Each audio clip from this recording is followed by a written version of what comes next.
자, 지수가 조금 밀리는 듯한 아무래도 3거래일 연속해서 솟구치다 보니까 경계를 좀 하고 있는 것 같고 내일 또 금통위 이벤트 매번 지금 반복드리는데 금통위가 이번에 이렇게 중요했던 적이 별로 없습니다. 금통위 이벤트가 있기 때문에 경계를 좀 하는 것 같습니다. 뭐 개별 기업 중에는 눈에 띄는 거는 이지케어텍, 여기가 이제 네이버 지분 참여 소식이 있으면서 가격 제한폭까지 띄었고 아무래도 뭐 헬스케어 뭐 이런 쪽에 이제 플랫폼 업체들이 관심을 두겠죠. 앞으로 뭐 비대면이나 뭐 이런 쪽도 뭐 얘기가 나올 수 있으니까. 자, 전체 그림을 이제 아우러야 되니까 매크로 변수 한번 더 짚어보거나 아니면 그 안에 또 해당되는 부분이 있어요. 운임지수 얘기가 있으니까. 자, 오늘 컨테이너 운임 급등 언제까지 이어지나 이 주제로 이베스트 투자증권 리서치 센터 운송 애널리스트입니다. 남민식 연구원과 함께 이야기 좀 나눠보겠습니다. 어서 오십시오. 네, 반갑습니다. 네. 금리에 너무 집중하다 보니까 자꾸. 네. 네. 자, 아침에 저희 개장 전에도 뭐 살짝 다루긴 했습니다만 네. BDI 지수가 11년 내에 최고치. 제가 파악한 데이터는 한 147포인트까지는 제가 봤는데 네. 물론 이제 히스토리로 건너 올라가면 2007년, 8년도에 뭐 12,000까지도 운임지수가 이상 폭등했던 적은 있어요. 그렇죠. 근데 중국 수요 사이클에 따라가지고. 네. 그건 이제 그때 BDI고. 네. 네.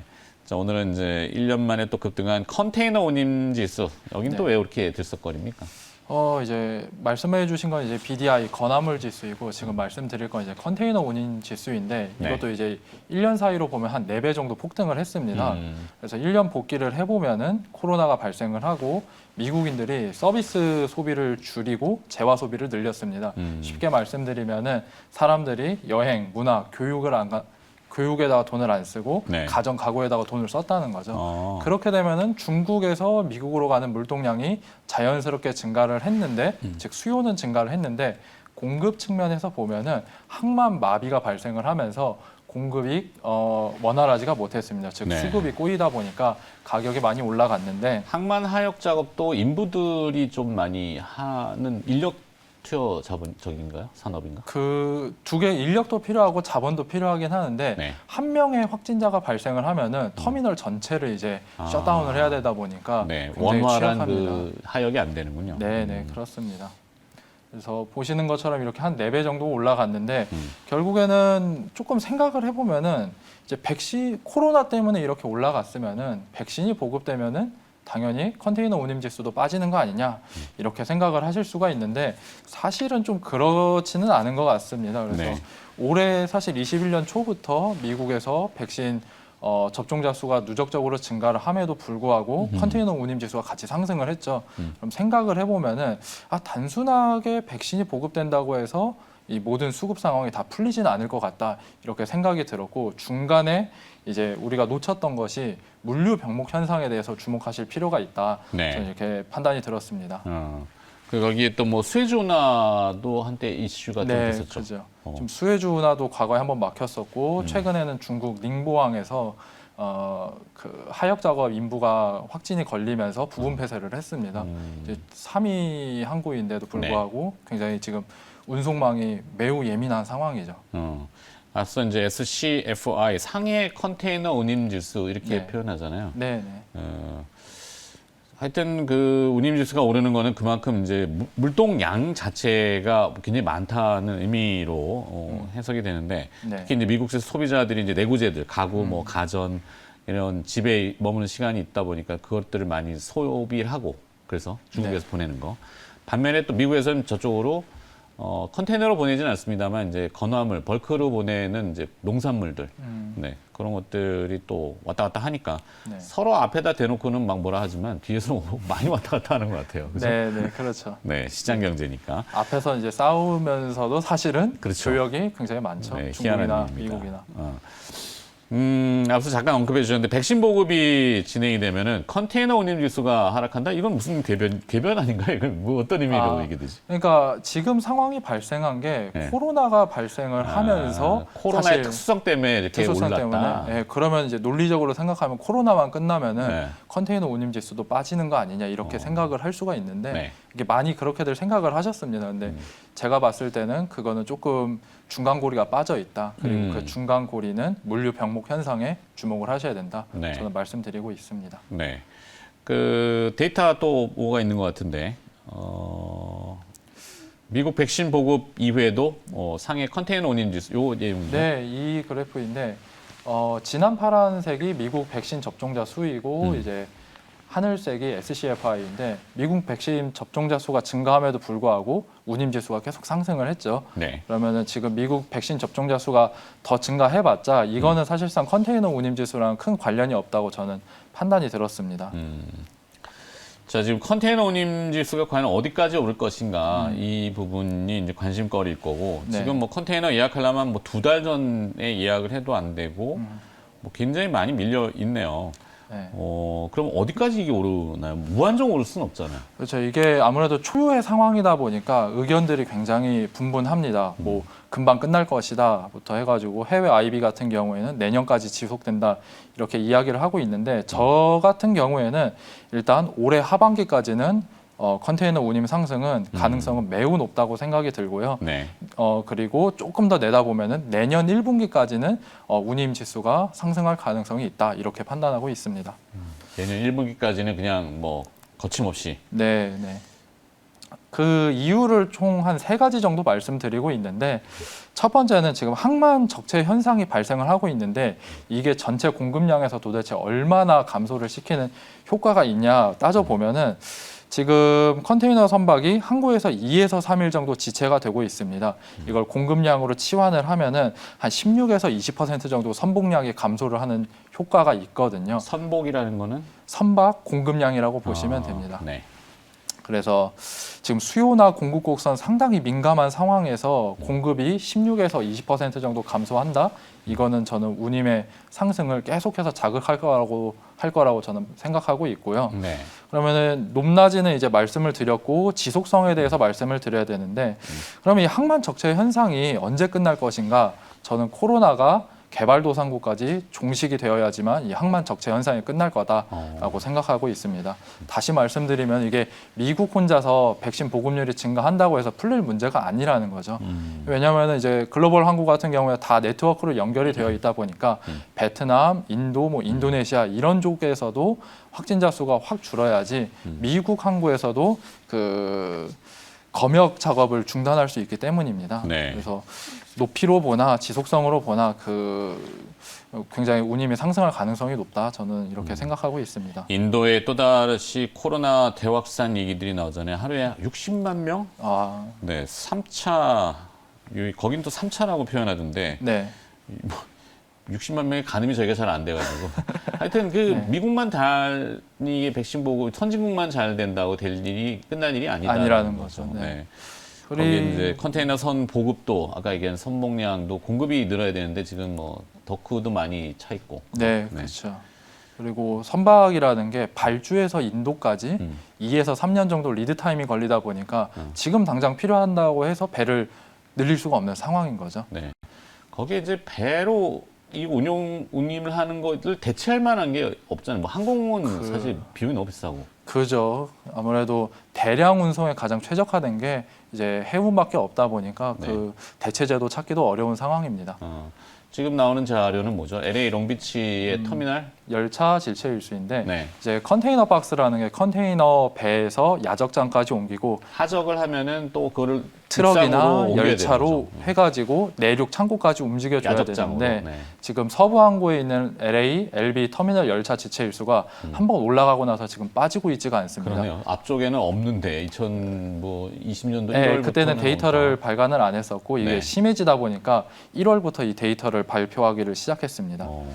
그래서 이 말인 제가 드리고 싶은 거는 지금 항만 적체 현상, 지금 미국 서부 항구 쪽이 제일 심한데 이게 미국 내륙까지 전이가 되고 있다. 항만 적체 현상이 미국 철도, 트럭, 운송까지 차질을 빚게 만들고 있다. 이렇게 보시면 될 것 같습니다. 네. 그러면은 이게 이런 상황이 상당히 장기화될 가능성이 높다는 거죠. 단순히 해운 문제가 아니기 때문에. 그러게요. 거기에 또 뭐 번외지만 뭐 요즘 기후 문제도 그렇고 뭐 원만한 그 운송이 뭐 선박이 전복되거나 뭐 해적 같은 이런 거는 좀 조차하더라도 네. 좀 그런 위험도 있고 그죠. 그죠. 그리고 해운사 입장에서도 환경 이슈 때문에 지금 선박을 쉽게 도입을 하지는 못하는 상황입니다. 네. 뭐 컨테이너선은 수주 잔량이 많이 증가하긴 했는데 벌크선은 그러지 못하고 있거든요. 왜냐하면은 이제 앞으로 뭐 새로운 에너지, 뭐 메탄이라던가 수소라던가 이런 선박을 사용할지 아직 방향성이 네. 정해지지 않은 상황에서 선주들 입장에서도 공격적으로 이제 발주를 못 하고 있는 상황입니다. 네, 지금 나오는 자막들은 이제 육상에서 빠져 나가줘야 되는데 그런 거 적체가 계속되고 있다. 뭐 이런 여러 가지 이슈들을 얘기하시는 거군요. 네, 맞습니다. 네.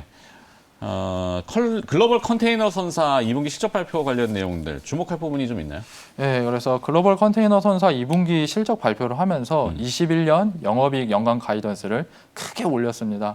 뭐 업체별로 다르긴 했는데 대략 50%에서 100% 정도 직전 가이던스 대비해서 모두 상향을 했는데 거기에 이렇게 숫자로 제시하는 것도 그렇고 실적 발표에서 이제 각국 해운사 CEO들이 굉장히 공격적인 이야기를 많이 했습니다. 머스크 글로벌 1위 선사이죠. 이번 가을까지는 물동량 수요가 정말로 강할 것이라고 언급을 했고요. 독일의 하팡로이드 같은 경우에는 항만 적체 현상이 쉽게 해결되지 않을 것 같다. 내년 1분기까지는 우리는 이 적체 현상이 지속될 것 같다. 이런 말도 언급을 했습니다. 그래서 네. 종합적으로 말씀드리면은 숫자로도 자신감을 비쳤고 말로도 굉장히 공격적인 이야기를 했다. 이렇게 보시면 될 것 같아요. 네. 자, 그럼 이제 개별 기업성의 연관인데 네. 대표적으로는 HMM 얘기들을 많이 합니다. HMM이 근데 아침에 그 노조 파업이 가결된 것 같아요. 네. 당국에서는 대체할 수 있는 것이 뭐 또 준비되어 있다라고 하는데 어떤 내용들인지 HMM의 최근 파업 이슈에 대해서는 좀 어떻게 생각하세요? 일단 HMM 같은 경우에는 워낙 이제 시시각각 뉴스가 이제 나오고 있어가지고 좀 말씀드리기에는 조심스럽기는 한데 지금 네. 상황을 정리를 하면은 이제 HMM은 해상 노조랑 이제 육상 노조가 따로 있거든요.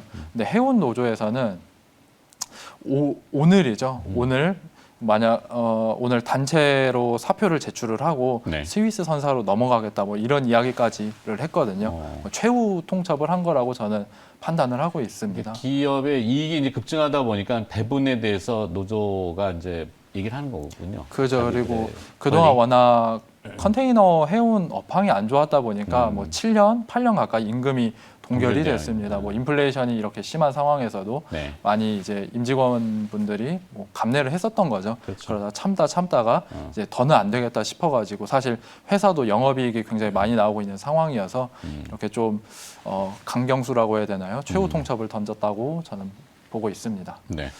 그 밖에 해운 선사들 뭐 페노션이나 뭐 네. 이 대한해운 이쪽은 커버를 안 하셔서 멘탈시가 좀 어려울까요?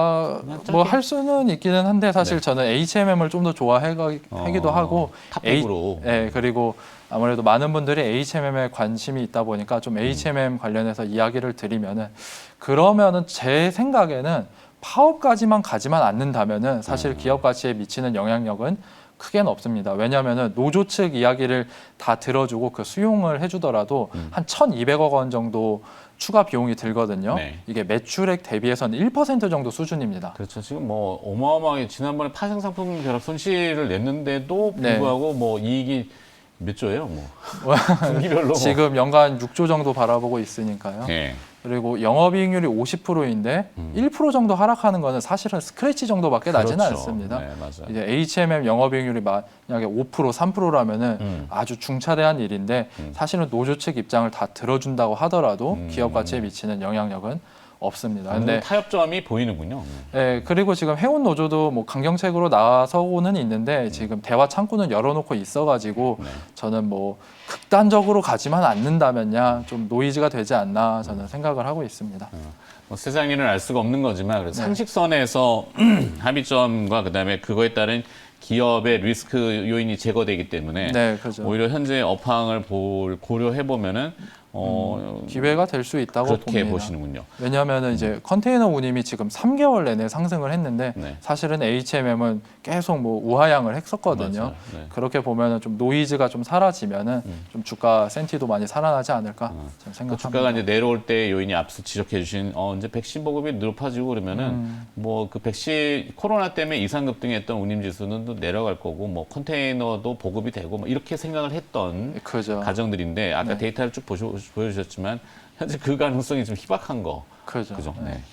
항만 적체 현상이 제일 심합니다. 그러네요. 그 요인이. 네. 빨리 빠져나가야 되는데 컨테이너는 야적하고 빠져나가고 또 내리고 빠져나가고 빠져나가고 이렇게 회전을 해야 육상 되는데. 운송이 돼야 되니까 그죠? 그죠. 근데 그래가지고 미국이 지금 컨테이너 박스를 블랙홀처럼 흡수하는 상황입니다. 그래가지고 중국에서 컨테이너 박스가 가고 빈 컨테이너 박스가 미국에서 중국으로 또 가야 되는데 네. 그러질 못하고 있는 거죠. 그럴 수도 있겠네요. 네. 펜오션은 좀 어떻게 보세요?